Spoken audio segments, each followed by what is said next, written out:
Pare tudo por um momento. Se você cresceu dentro da igreja, existe uma pergunta que talvez ninguém nunca te fez. Se Salomão foi o homem mais rico da história bíblica, por que quase ninguém hoje aplica os princípios que fizeram ele construir essa riqueza? Pense nisso com calma. Durante anos, muita gente aprendeu que prosperidade vem apenas de fé, oração e espera paciente. Mas enquanto milhões de pessoas aguardam um milagre financeiro acontecer, existe um sistema funcionando silenciosamente todos os dias. Bancos, investidores e grandes instituições usam princípios de multiplicação que já estavam registrados nas escrituras há milhares de anos. E o mais curioso é que esses princípios estão escritos em textos que muita gente lê a vida inteira sem perceber o que realmente significam. Quando você abre Reis capítulo 10, a Bíblia descreve algo impressionante. A riqueza de Salomão não era simbólica.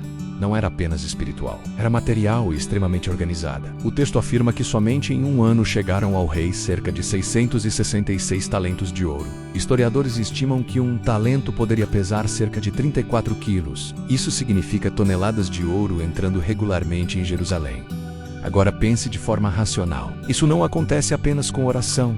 Existe estratégia, existe comércio, existe administração de recursos. Salomão controlava rotas comerciais importantes, mantinha alianças políticas com outras nações e administrava tributos que circulavam por todo o seu reino. Isso parece muito mais com um sistema econômico sofisticado do que com um evento isolado de sorte ou milagre. A própria Bíblia descreve um detalhe curioso sobre esse período. A prata em Jerusalém se tornou tão comum quanto pedras nas ruas. Imagine o que isso significa em termos econômicos. Quando um metal precioso perde valor dentro de uma cidade, normalmente é porque existe abundância entrando constantemente naquele sistema. Isso indica fluxo comercial intenso, riqueza acumulada e organização financeira. Agora surge a pergunta que quase ninguém faz. Se esses princípios estão registrados nas escrituras, por que tantas pessoas continuam presas em ciclos de dificuldade financeira, mesmo frequentando ambientes religiosos por anos? Aqui aparece um ponto que pode ser desconfortável. Durante muito tempo, muitos ensinamentos enfatizaram apenas a generosidade, mas quase nunca ensinaram administração, estratégia e multiplicação de recursos. A Bíblia fala sobre dar. Isso é verdade, mas ela também fala sobre planejamento, investimento e construção de riqueza ao longo do tempo. Existe um versículo atribuído a Salomão que a maioria das pessoas lê sem perceber a profundidade econômica que ele carrega. Em Eclesiastes capítulo 11 está escrito algo aparentemente simples: lança o teu pão sobre as águas, porque depois de muitos dias o acharás. Durante séculos, muita gente interpretou esse texto apenas como generosidade, mas vários estudiosos apontam outra possibilidade. Esse versículo pode estar descrevendo uma prática comercial antiga. Mercadores enviavam mercadorias em navios para outros territórios e aguardavam retorno futuro. Era investimento com risco e retorno diferido. Agora presta atenção nisso, porque aqui está um ponto que muda completamente a forma de enxergar esse texto. Esse princípio se parece muito com o que hoje chamamos de crescimento composto. Dinheiro gerando mais dinheiro ao longo do tempo. Bancos entenderam perfeitamente esse mecanismo. Eles não trabalham apenas com o próprio capital. Utilizam depósitos, crédito e juros para multiplicar recursos continuamente. Enquanto muitas pessoas passam a vida trocando horas de trabalho por salário, instituições financeiras utilizam sistemas que fazem o capital crescer de forma constante. Isso não é teoria conspiratória, é matemática financeira básica. Existe outro versículo que revela um padrão financeiro poderoso e quase nunca aparece em discussões sobre prosperidade. Provérbios capítulo 13 diz que a riqueza obtida rapidamente tende a diminuir, mas quem ajunta pouco a pouco terá aumento. Essa frase descreve exatamente o princípio da acumulação progressiva, crescimento constante, disciplina ao longo do tempo. Não é a lógica da riqueza instantânea que tanta gente procura hoje. É a lógica da construção lenta e consistente de patrimônio. Agora observe outra passagem impressionante. Em Eclesiastes capítulo 11, existe uma orientação curiosa. Reparte com 7 e ainda com 8, porque não sabes que mal haverá sobre a terra.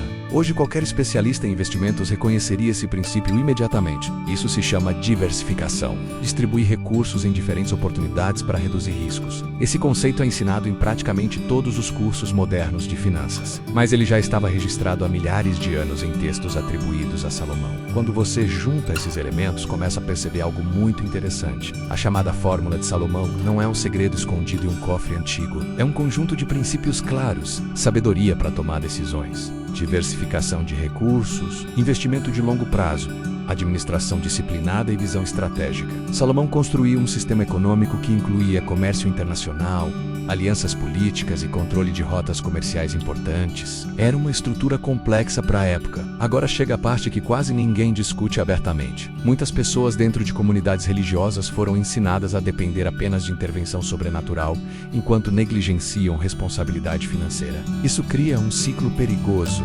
Fé sem sabedoria prática pode levar à frustração. A própria Bíblia alerta sobre isso. Em Provérbios está escrito que os planos do diligente conduzem à fartura, mas a pressa leva à pobreza. Esse versículo deixa claro que planejamento e disciplina fazem parte do processo de prosperidade. Outro ponto importante é entender a diferença entre generosidade e dependência. A Bíblia valoriza a generosidade, mas nunca incentiva a irresponsabilidade financeira. Quando alguém acredita que apenas dar dinheiro resolverá automaticamente todos os problemas financeiros sem organização e planejamento, o resultado muitas vezes é frustração. E é exatamente nesse ponto que o sistema financeiro moderno cresce. Pessoas sem educação financeira acabam recorrendo ao crédito sem estratégia e entram em ciclos de dívida. Agora pare e pense em algo curioso. Quem realmente estuda profundamente os princípios econômicos presentes nas Escrituras hoje? Universidades, historiadores e estudiosos analisam esses textos há décadas, mas grande parte das pessoas que lê a Bíblia diariamente nunca foi incentivada a enxergar esses princípios de forma prática.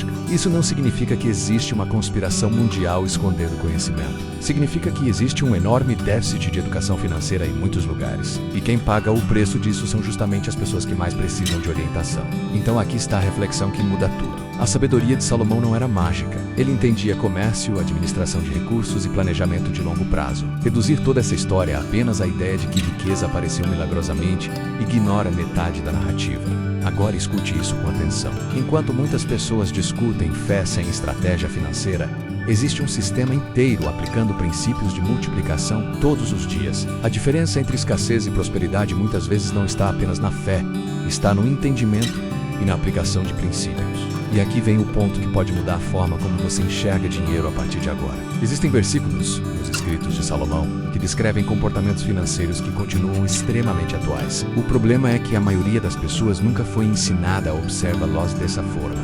Agora, a decisão é sua. Se você quer continuar ouvindo discursos motivacionais sobre prosperidade, pode simplesmente ignorar tudo isso. Mas se você quer entender como princípios financeiros atravessaram milhares de anos e continuam sendo aplicados hoje, então preste atenção no que vou dizer. No próximo vídeo eu vou mostrar um versículo específico de Provérbios que descreve o comportamento financeiro que separa pessoas que constroem riqueza das que vivem correndo atrás de dinheiro a vida inteira. A maioria das pessoas lê esse versículo sem perceber o que ele realmente significa. Então faça o seguinte agora. Inscreva-se no canal e salve esse vídeo antes que ele desapareça do seu feed. Porque quando você começa a enxergar os padrões financeiros escondidos nas Escrituras, percebe algo surpreendente. Talvez o problema nunca tenha sido falta de fé. Talvez o problema sempre tenha sido falta de entendimento.